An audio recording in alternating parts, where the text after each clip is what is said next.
వంశీ విభూషితకరాన్నవనీరదాభాత్ పీతాంబరాదరుణబింబఫలాదరోష్టాత్ పూర్ణేन्दुसुन्दरमुखादरविन्दनेत्रात् कृष्णात् परं किमपि तत्त्वमहं न जाने।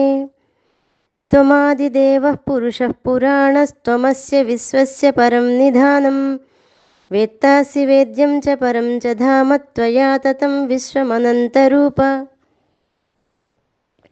పరమాత్మ ఎలాంటివాడు అని ప్రశ్నిస్తే ఆయన సర్వశ్రేష్ఠుడు, బ్రహ్మకు కూడా ఆదికారణుడు, అనంతుడు, దేవతలకు ప్రభువు, జగదాశ్రయుడు, నాశరహితుడు, సదసత్తులకు పరమైనవాడు. ఇన్ని విశేషణాలని, ఇన్ని విషయాలని ఆ పరమాత్మ ఎటువంటి వాడు అని ప్రశ్నిస్తే వచ్చే సమాధానం. అటువంటి పరమాత్మని అర్జునుడు, ఓ కృష్ణ, నువ్వు ఆదిదేవుడవు, సనాతన పురుషుడవు, ఈ ప్రపంచానికి శ్రేష్టమైన ఆధారము, సమస్తము తెలుసుకొనినవాడవు, ఇంకా అందరికీ తెలియదగినవాడవు, సర్వోత్తమ స్థానము అయి ఉన్నావు.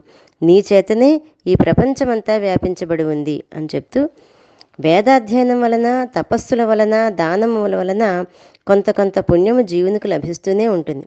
కానీ పరమాత్మను ధ్యానించిన యోగి లేక ఆత్మజ్ఞానం కలిగి ఉన్న యోగి వాటినన్నింటినీ దాటేస్తున్నాడు. ఆత్మప్రాప్తి చేత అతడు అనంత పుణ్యాన్ని సంపాదిస్తున్నాడు. సముద్రంలో ఒక నీటి బిందువు అంతర్భూతమే ఉంటుంది.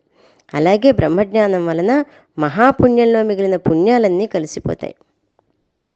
ఈ చిన్న చిన్న పుణ్యాలు కాలక్రమంలో కలిసిపోతాయి. కానీ బ్రహ్మానుభూతి వలన కలుగు పుణ్యం అనంతమైనది. అది ఏ కాలంలోనూ నశించదు. మిగిలిన పుణ్యాలు కూడా శ్రేష్టములే అయినప్పటికీ ఈ పుణ్యం అత్యంత శ్రేష్టతమం. కనుక విజ్ఞులు బ్రహ్మజ్ఞానం కొరకే ప్రయత్నిస్తారు.